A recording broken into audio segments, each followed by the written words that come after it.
Bismillahirrahmanirrahim. Assalamualaikum warahmatullahi wabarakatuh. Alhamdulillahirabbil alamin. Wassalatu wassalamu ala Rasulillah wa ala alihi wa sahbihi wa mawala amma ba'd. Para ibu, para bapak dan hadirin, alhamdulillah pada kesempatan ini kita masih diberi kelonggaran kesehatan sehingga dapat melaksanakan apa yang menjadi kewajiban kita sebagai seorang muslim, yaitu melaksanakan sholat maghrib berjamaah. Mudah-mudahan Allah menerima amal-amal ibadah kita. Dan kita lanjutkan dengan satu amal ibadah yang begitu penting, sebab ini amal ibadah merupakan dasar di dalam kita melaksanakan ibadah-ibadah yang lain, yaitu adalah thalabul ilm. Amal-amal ibadah kita yang lain itu akan bisa lurus, akan bisa benar kalau kita memiliki ilmu. Maka thalabul ilm, mencari ilmu, ini merupakan perkara yang pertama kali dan harus diawalkan bagi seorang muslim, yaitu sebelum berkata dan juga sebelum berbuat. Yaitu mencari ilmu adalah lebih awal sebelum berkata dan berbuat. Nah, adapun untuk kesempatan sore hari ini, insya Allah akan kita sampaikan yaitu kitab Kuliah dan sampai hadis yang ke-24. Sebab kemarin hadis yang ke-23 telah kita sampaikan tentang membaca ayat kursi 12 kali di setiap hari Jumat sebelum melaksanakan sholat subuh. Dan sekarang hadis yang ke-24 akan kita sampaikan. Hadis yang ke-24 ini memberikan satu pelajaran tentang hasungan atau ajakan kepada kita untuk selalu beramal dengan ikhlas dan menjaga diri jangan sampai terbesit pada diri kita, yaitu satu perbuatan yang tercela di dalam Islam, yaitu riya. Kita bacakan hadis yang ke-24. Al-hadis ar-rabi wal isrun, hadis ke-24. An Anas bin Malik radhiyallahu ta'ala anhu, dari Anas bin Malik, semoga Allah ridha kepadanya, dari Nabi sallallahu alaihi wasallam, dari Nabi sallallahu alaihi wasallam, annahu qala, bahwasanya beliau Rasul bersabda. Apa sabda Rasul? Rasul menyatakan, idza kana yaumul qiyamah nada munadin, nanti kelak di yaumul qiyamah akan ada seruan dari seorang yang menyeru, ada panggilan dari orang yang memanggil, yaitu pada hari kiamat nanti. Apa panggilan orang yang memanggil ini? Mereka menyeru, ainal muraun, di mana orang-orang yang selalu riya, wa ainal mukhlisun, dan di mana orang-orang yang selalu ikhlas. Jadi mereka menyeru, memanggil-manggil, di mana orang yang selalu riya, di mana mereka yang selalu ikhlas dalam beramal. Kemudian qumu, berdirilah kalian semua, wa hatu a'malakum, dan datangkan amal-amal kalian, wa khudu ujurakum min sayyidikum. Kemudian ambil oleh kalian pahala-pahala kalian dari tuan-tuan kalian.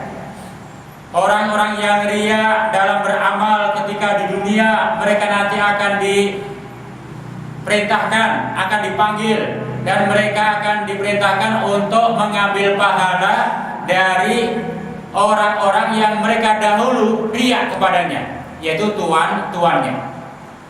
Orang-orang yang ikhlas pun sama, nanti di yaumul qiyamah akan dipanggil dan akan disuruh mereka untuk mengambil pahala dari tuan-tuan mereka.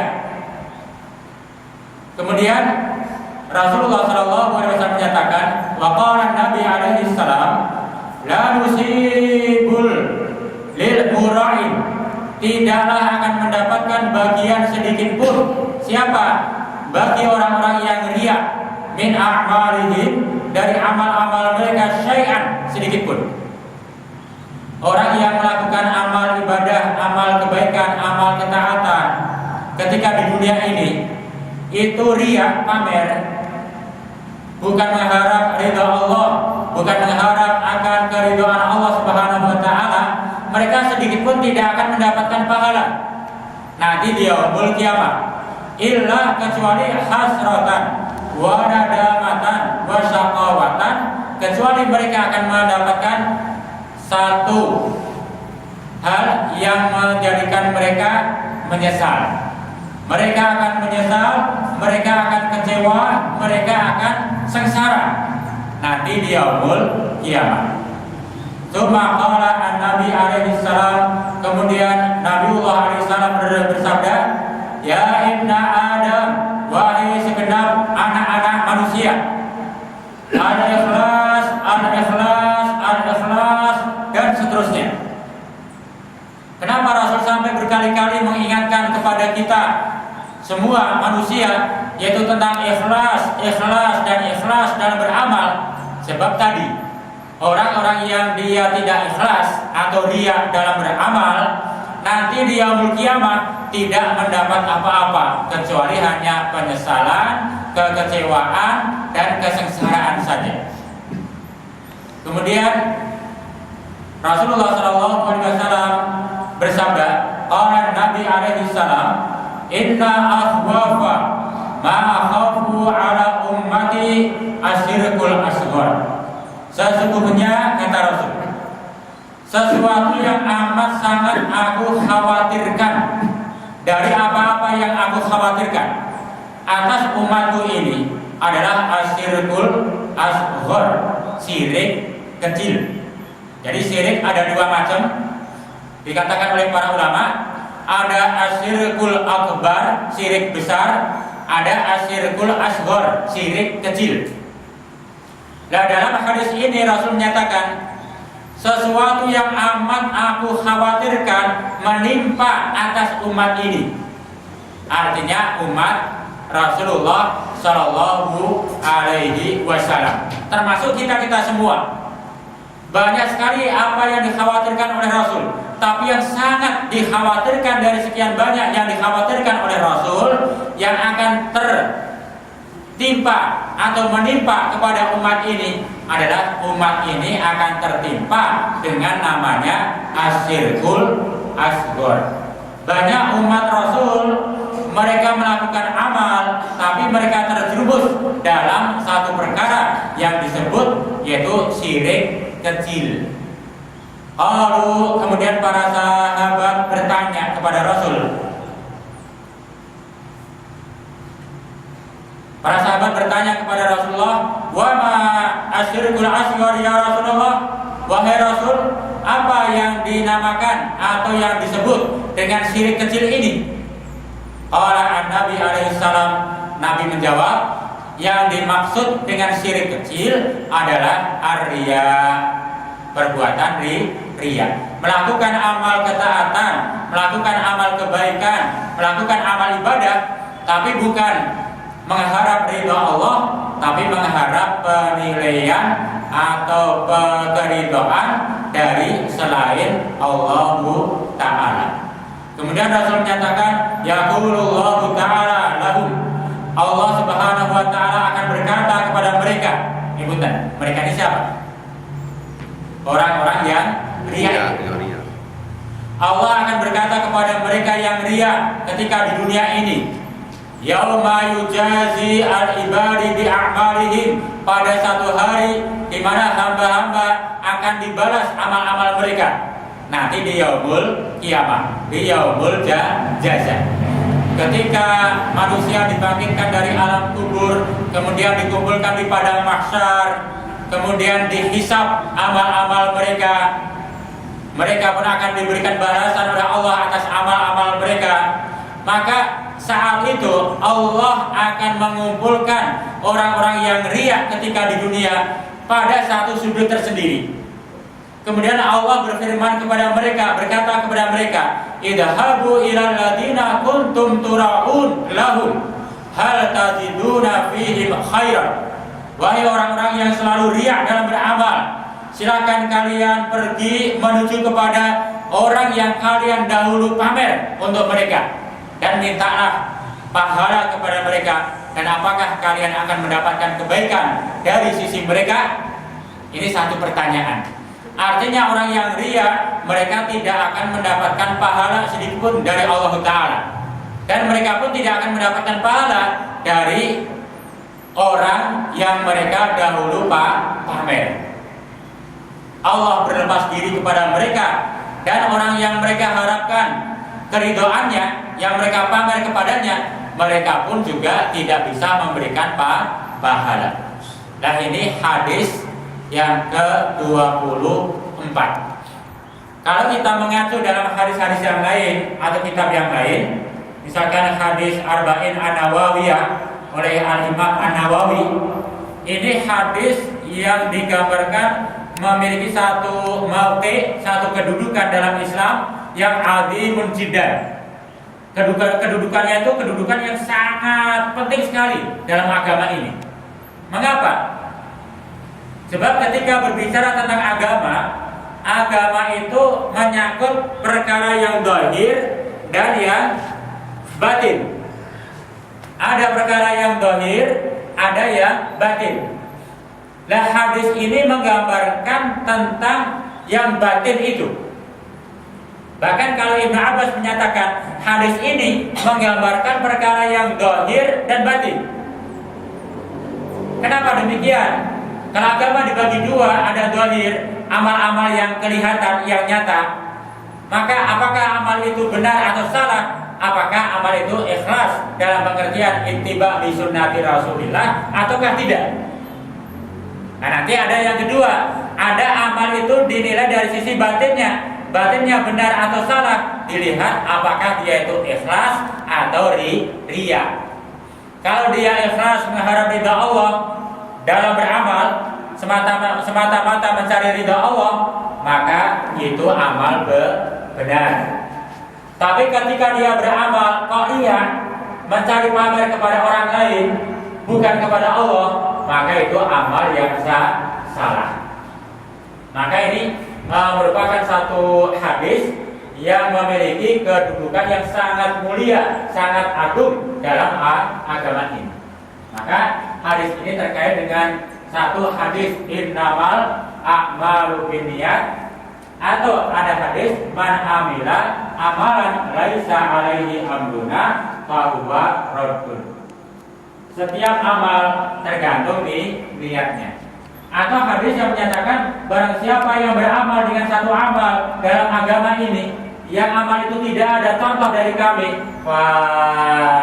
fahuwa raddun, ai al-mardud, amal itu akan tertolak. Maka ini hadis yang sangat penting sekali. Untuk menyingkat tentang ini hadis, itu hadis ke-24 dalam kitab Usbuniyah ini. Yang pertama, kita mengambil pelajaran bahwa kita dianjurkan, diwanti-wanti supaya selalu menjaga keikhlasan dalam kita beramal. Sebelum beramal kita hendaklah selalu menjaga keikhlasan. Ketika beramal kita harus selalu menjaga ikhlas. Dan setelah beramal pun sekian tahun, sekian puluh tahun tetap menjaga amal itu supaya tetap ikhlas. Jadi keikhlasan bukan ketika kita beramal, bukan. Bahkan sebelum beramal kita harus menjaga ikhlas, niat semata-mata ingin melakukan amal untuk mencari ridha Allah. Ketika beramal pun tetap menjaga ikhlas semata-mata mencari ridha Allah Ta'ala. Bahkan setelah beramal, bahkan bertahun-tahun, puluhan tahun, tetap dijaga keikhlasannya. Jangan sampai dibatalkan amal itu gara-gara riya. Contoh, menjaga amal sebelum menjaga ikhlas sebelum beramal. Artinya ketika kita memiliki satu niatan, kehendak, keinginan, saya akan beramal ini atau itu. Maka ketika kita niat ini tetap harus didasari semua itu adalah lillah karena Allahu Ta'ala. Jangan sampai belum beramal, wah nanti saya mau sholat maghrib, wah karena ada calon mertua kok, umpama. Dan itu sudah tidak ikhlas. Sebelum beramal saja sudah tidak ikhlas. Nah ini tidak diperkenankan. Maka ikhlas ini sebelum beramal. Demikian pula ketika beramal. Ada sebelum beramal niat ikhlas. Ketika beramal karena ada orang lain, kemudian dia berharap sesuatu dari orang lain. Entah itu pujian, entah itu sanjungan, atau penilaian, atau keridhaan ketika beramal. Nah ini berarti dia telah gugur keikhlasannya. Atau tetap setelah beramal pun sekian tahun menjaga keikhlasan.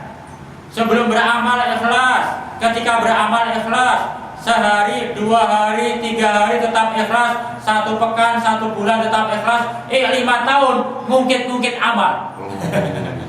Wah, kalau nggak ada saya di masjid nggak akan jadi. Itu nggak ikhlas artinya. Amal-amal yang dahulu ikhlas, ini bisa gugur dengan sebab yaitu pamer itu. Maka itu namanya riya. Maka nanti ada ayat dalam Al-Quran, jangan kalian batalkan amal-amal kalian. Karena apa? Riya, pamer atau sum'ah. Maka kalau hal ini terjadi, segera kita tutup perkara yang jelek ini dengan beristighfar. Sudah menjaga keikhlasan sudah sekian puluh tahun, tahu-tahu lisan nyeletuk, mungkin. Kalau kita sadar, astagfirullah. Supaya apa? Amal yang dahulu itu bangkit kembali. Kalau kita tidak istighfar kepada Allah, tidak minta ampun kepada Allah, maka pahala dari amal-amal yang dahulu ikhlas itu akan hancur seketika. Nah, ini na'udzubillah. Ini pentingnya keikhlasan. Lah ikhlas ini oleh Ibnu Abbas radhiyallahu taala anhu secara bahasa pengertiannya adalah al-khulus, bersih dari asyawaib atau noda-noda yang bisa mengotori. Kalau dalam hal akidah, noda-nodanya adalah kesyirikan, baik besar ataupun kecil. Kalau dalam hal amal ibadah, asyawaibnya, noda-nodanya yang bisa mengotori adalah segala bentuk kebid'ahan. Para ulama menyatakan ada tambahan-tambahan yang hal itu sebetulnya tidak perlu karena tidak ada perintah dari Nabi, atau ada pengurangan-pengurangan dengan kesengajaan. Nah itu namanya asyawaib. Nah itu semua harus dibersihkan. Termasuk yang namanya al-mu'amalah, hubungan antar sesama dalam masyarakat yang lebih luas. Ini pun harus dibersihkan dari segala syawaib, noda-noda yang bisa mengotori. Apa? Adat istiadat yang bertentangan dengan syariat Islam. Hubungan antar ke tetangga, antar RT, RW dan sebagainya, hal ini bisa terkotori, tidak ada nilai di hadapan Allah kalau di sana masuk di dalamnya kegiatan-kegiatan yang bertentangan dengan syariat Islam, atau dengan akidah Islam, atau dengan muamalah Islam. Contoh, misalkan berkumpul bareng-bareng itu bagus, saling bersilaturahim, saling berkenalan, saling tolong menolong. Di sana diisi dengan membakar kemenyan, ada keyakinan nanti biar.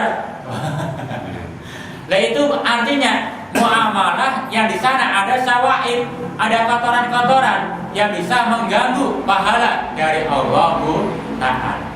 Nah ini hadis, kita diperintahkan untuk selalu ikhlas dan ikhlas. Nah, ada pun yang kedua pelajaran dalam hadis ini yang kita bisa ambil, yaitu kita dilarang untuk beramal atau berbuat kebaikan yang masuk di dalamnya yaitu riya. Riya artinya ro'a, supaya dilihat oleh orang, supaya dipuji oleh orang, supaya disanjung oleh orang. Nah, ini satu perkara yang sangat jelek sekali dalam Islam, satu perkara yang tercela dalam agama Islam. Maka yang namanya riya itu amat sangat dikhawatirkan oleh Rasul, itu bisa menjangkiti di dalam atau di kalangan kaum muslimin, yaitu umat Rasul. Banyak perkara-perkara yang Rasul khawatir nanti menimpa atas umat ini, tapi yang sangat Rasul khawatirkan menimpa atas umat ini adalah riya. Di antaranya Rasul khawatir nanti misalkan umatku, kata Rasul, mereka kekurangan pangan, ada rasa khawatir, sehingga dengan rasa kefakirannya nanti bisa terjerumus dalam kekafiran. Itu khawatir Rasul. Rasul khawatir kalau umat ini nanti akan masuk dalam satu zaman, satu keadaan melimpahnya harta kekayaan. Rasul khawatir. Ketika fakir, Rasul khawatir, sebab nanti khawatir masuk dalam jurang kekafiran dengan kefakirannya. Tapi ketika umat ini nanti melimpah harta kekayaan, Rasul pun khawatir.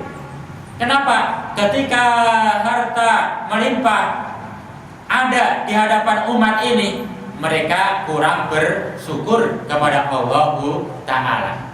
Itu khawatir. Dan banyak perkara-perkara yang Rasulullah khawatir nanti menimpa umatnya.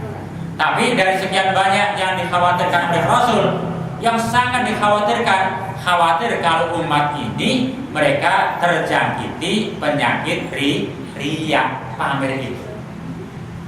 Di dalam satu ayat Allah Subhanahu wa taala menyatakan bahwa yang namanya riya, suka pamer, suka disanjung oleh orang lain, suka dinilai oleh orang lain, ini merupakan satu sifat dari sifat-sifat orang munafik. Orang yang beriman, mereka selalu menjaga keikhlasan, kebersihan, baik akidahnya, ibadahnya, ataupun muamalahnya atau akhlaknya, selalu terjaga dan selalu menjaga ikhlas. Tapi orang munafik, mereka salah satu sifatnya adalah suka riya. Maka dikatakan dalam surah An-Nisa ayat ke-142, Allah menyatakan yuraunan nasa. Orang munafik, mereka kalau berdiri sholat itu malas sekali. Kalau diajak untuk ke masjid sholat, orang munafik itu malas, sangat malas. Mungkin beda kalau diajak, yuk kita ke organ tunggal, semangat. Maka kalau yang kita katakan, kalau ngaji itu bikin panastis, tapi kalau ada organ tunggal, orang panastis sehat. Dan salah satu sifat orang munafik Allah gambarkan dalam surah An-Nisa 142, mereka kalau berdiri sholat atau diajak sholat malas. Dan kalau tahu mereka sudah sholat, berdiri sholat, mereka yuraunan nasa. Mereka itu riya sholatnya, pamer, bukan mengharap ridho Allah atau ke penilaian Allah, sanjungan Allah. Mereka melakukan itu supaya disanjung, dilihat, dinilai oleh makhluk. Dan wala yadhkurunallaha illa qalilan. Sifat orang munafik adalah mereka sedikit sekali untuk ingat kepada Allah Ta'ala. Maka sifat riya ini merupakan sifat yang tercela, sebab ini merupakan sifat orang-orang munafik. Bahkan dalam ayat yang lain Nanti Allah Subhanahu wa taala menyatakan dengan perbuatan riya itu akan menjadikan dia akan tersentuh api neraka. Sekalipun dia melakukan sholat, Allah menyatakan fawailun lil musallin, celaka akan tersentuh neraka. Wail siapa? Orang yang sholat. Loh, orang sholat saja tersentuh api neraka. Loh, kenapa mereka orang sholat kok tersentuh api neraka? Di antaranya mereka sholat dalam keadaan lalai, sahur dalam pengertian yang sering kita sampaikan, suka mengundur-undur waktu sholat. Bukan berarti sahur sama sekali tidak sholat, bukan. Tapi sahur dalam pengertian mereka suka mengulur-ngulur waktunya. Nanti baiklah masih adzan, nanti baik masih qomat, nanti baik baru takbiratul ihram, takbir pertama. Sampai yang sholat jamaah sudah assalamualaikum, baru salam. Semua sudah berzikir selesai, baru zikir. Masih lama. Nah, ini namanya sahur. Yang kedua, di samping sahur, wahum yuraun, mereka riya. Udah sholatnya di ujung waktu terakhir, tambah riya lagi. Jadi kecelakaan yang besar, musibah yang besar. Ini Allah gambarkan. Dengan dia riya, maka akan tersentuh api neraka.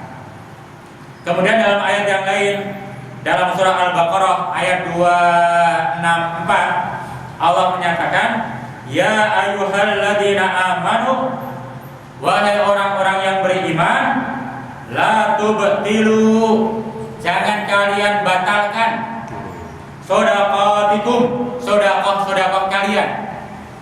Ini gambarannya adalah sedekah. Jangan kalian batalkan pahalanya akan sedekah kalian.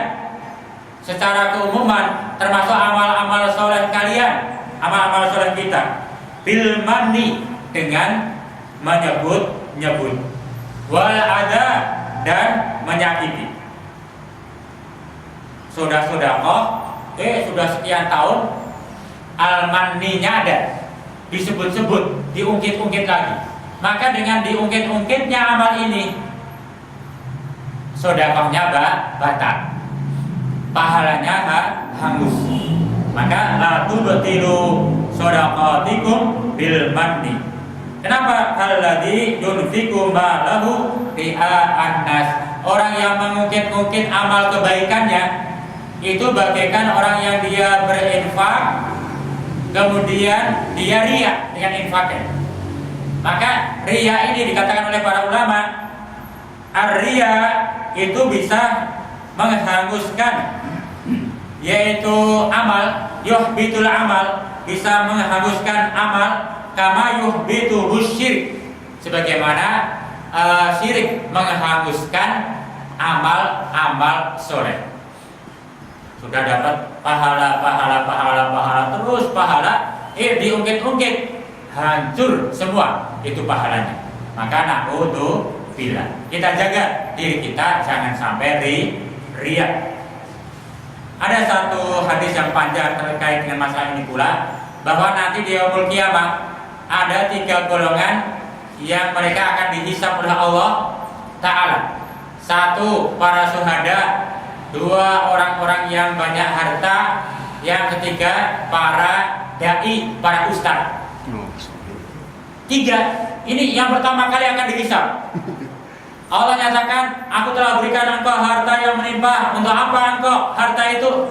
Yang satu menjawab, ya Allah, aku gunakan untuk jihad fisabilillah di jalanmu ya Allah. Kadzabta, Allah nyatakan. Akhirnya dia ulqiya finnar, dilempar dalam api neraka. Mati syahid. Tapi dia berjihadnya riya. Supaya apa? Dikatakan sebagai pahlawan. Yang kedua, para dai. Jadi para ustaz, punten, yang namanya ustaz, dai, kiai itu kayak gambarannya di tengah-tengah masyarakat yang punya surga. Terus ya, kayak kan sudah Pak Ustaz, Pak Kiai, kan dua surga. bakal mancing surga. Banyak kiai, banyak ustaz masuk neraka banyak. Allah nyatakan, aku telah berikan engkau harta banyak. Untuk apa? Aku telah belajar Al-Quran ya Allah. Niat karena engkau ya Allah. Aku ajarkan Al-Quran, aku dakwahkan Al-Quran kesana kemari ya Allah. Semata-mata karena engkau ya Allah. Allah jawab, kadzabta, bohong. Kamu pamer supaya dikatakan alim, orang yang ahli ilmu. Akhirnya dilempar ke neraka. Naudzubillah. Nah yang ketiga yaitu adalah satu sahid, dua alim, yang ketiga yang dermawan. Aku gunakan harta ya Allah untuk infak, membantu ini hanya karena engkau ya Allah. Allah Maha tahu hatinya. Kadzab, tahu bohong enggak? Lempar neraka. Naudzubillah. Maka ria sekecil apapun Allah itu tak tahu. Kita melakukan apapun kebaikan, niat hati ini karena Allah atau karena yang lain, Allah Maha tahu. Ketika nanti menghadap Allah semata-mata karena engkau ya Allah, tapi Allah Maha tahu. Maka luruskan amal-amal kita, niat kita, ikhlas. Kita jaga terus, kita jaga dan kita jauhi yang namanya riya ini. Ada sedikit sebagai tambahan terakhir. Apa tanda-tanda orang yang riya? Supaya kita ada gambaran apakah saya termasuk riya atau tidak. Dipunten ya. Dikatakan dalam satu penjelasan hadis riwayat Ibnu Babawai, dikatakan orang yang riya itu tandanya ada 3. Maka kita koreksi, kalau kita termasuk kita perbaiki sebelum datang ajal kepada kita. Yang pertama, dia itu rajin dalam melakukan amal-amal kebaikan. Kapan? Idza kana ma'an nas, ketika banyak manusia. Lamun sholat dewe kan kayak ayam. Tapi kalau pas sholat bareng-bareng kayaknya khusyuk sekali deh. Lama sekali. Nah ini tanda orang yang riya itu. Kalau tidak ada orang males-malesan, tapi kalau banyak orang kayaknya rajin sekali. Yaitu tanda orang yang riya. Yang kedua tandanya, dia itu malas ketika sendirian, tapi dia akan rajin kalau banyak orang atau dilihat oleh orang. Yang ketiga, dia akan banyak mencari dan dia akan senang untuk mencari pujian-pujian dari orang yang ada di sekitarnya.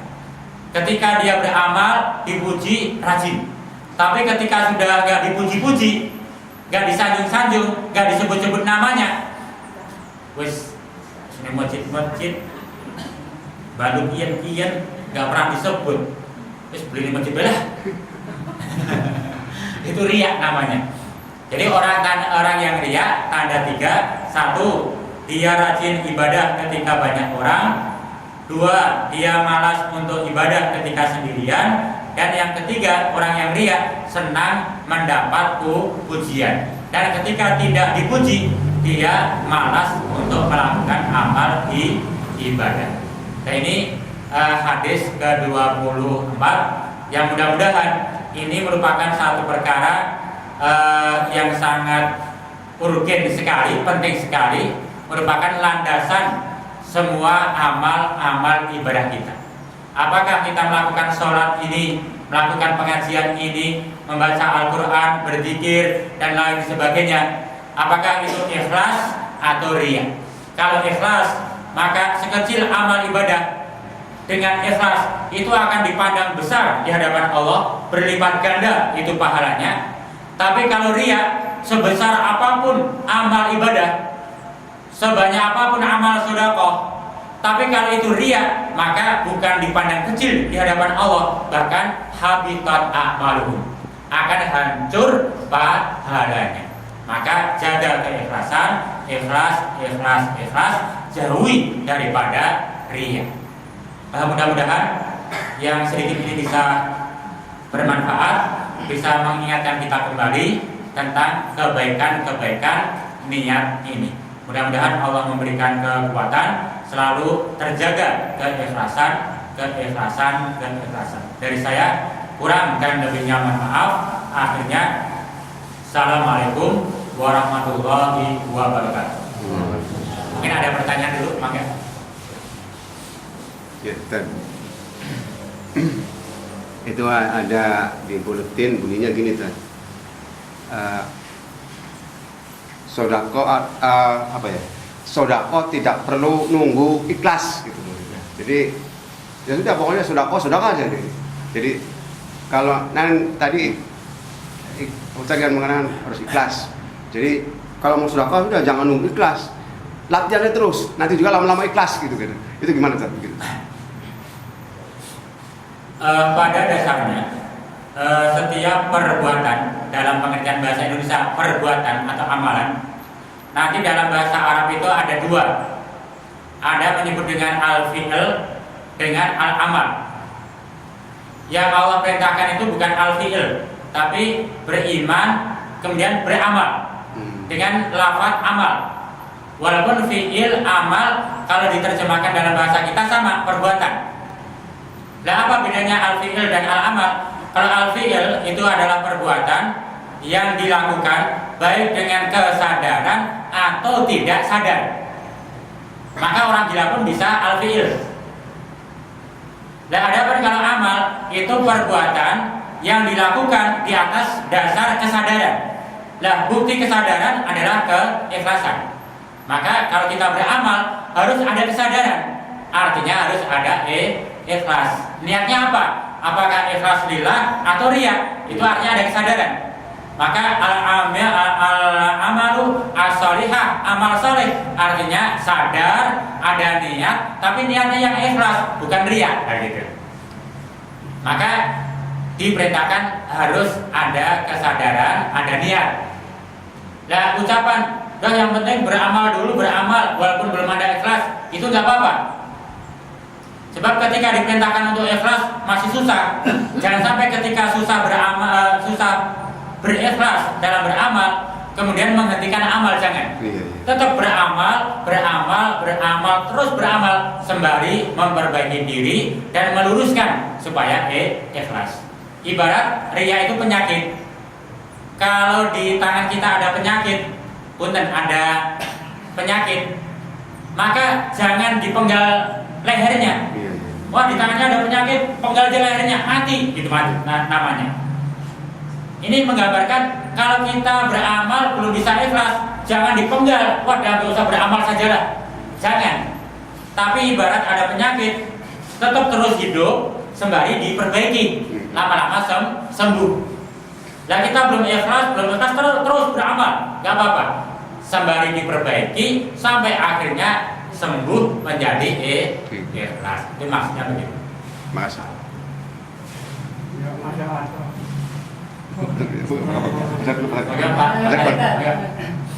Pasar ke Sepuh. Ya, tadi ada kata-kata yang mengatakan kalau ibadah yang tidak berdasarkan al-hadis atau dengan yang dicontohkan oleh Rasul tertolak. Ya, ini bagaimana pembahasannya?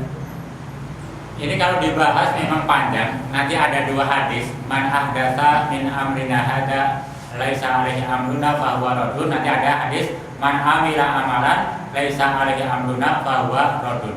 Artinya satu amal yang tidak ada petunjuk dari Nabi, maka itu fahuwa raddun, tertolak. Artinya tidak mendapat pahala. Dan kalau menggunakan kalimat ahdatsa, ada amalan itu ada sunnahnya, tapi di tengah-tengah amal sunnah ini ada perkara-perkara yang tidak sunnah. Itu namanya menambah-nambah.